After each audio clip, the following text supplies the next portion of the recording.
The most prolific serial killer in U.S. history is now connected to another case in New Orleans, thanks to his sketches of the victims he's been making behind bars. Samuel Little told investigators he's killed more than 90 people around the country. Good evening, I'm Karen Swenson. And I'm Sharice Gibson. Well, this week, the FBI released new details about a murder Little claims that he committed in the Littlewoods community in New Orleans East. And in an exclusive interview, a West Bank family tells Eyewitness News the victim in that case may very well be their loved one who vanished in 1983.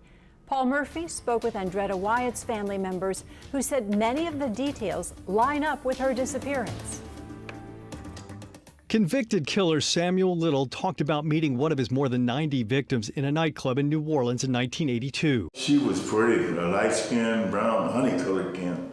According to Little, he drove the woman to the Littlewoods exit off Interstate 10, where he turned down a dirt road along a canal. That's the only one that I ever killed by drowning. Sandra Wyatt says when she heard about this case on WWL-TV, she immediately got chills thinking about her sister, Andretta Wyatt, who disappeared in July 1983. All we know is she went out one night and she never came back home. The Gretna woman and her daughter, Ashante Wyatt, say many of the facts in this case are similar to Andretta's case.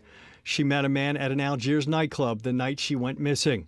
Little sketched the victim, describing her as a black woman 30 to 40 years old, 5 feet 9 inches, and weighing around 150 pounds. All of those little small details line up to what my aunt looked like in 1983. Some of the facts don't match up, however, such as Little's claim that his victim told him she lived with her sickly mother and acted as her caretaker. My auntie could have possibly just said that to maybe play on some heartstring of his to not harm her. Andretta Wyatt's family members claim she wouldn't have just disappeared. In fact, they say that she was planning a birthday party for one of her children, and that party would have been held on the day after she vanished.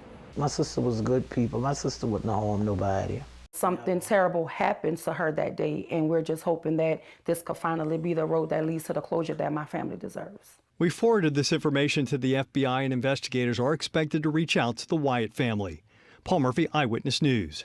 Well, the FBI is hopeful the new information in the New Orleans case will spark interest in it and ultimately lead to a positive identification by a family member or friend of the victim.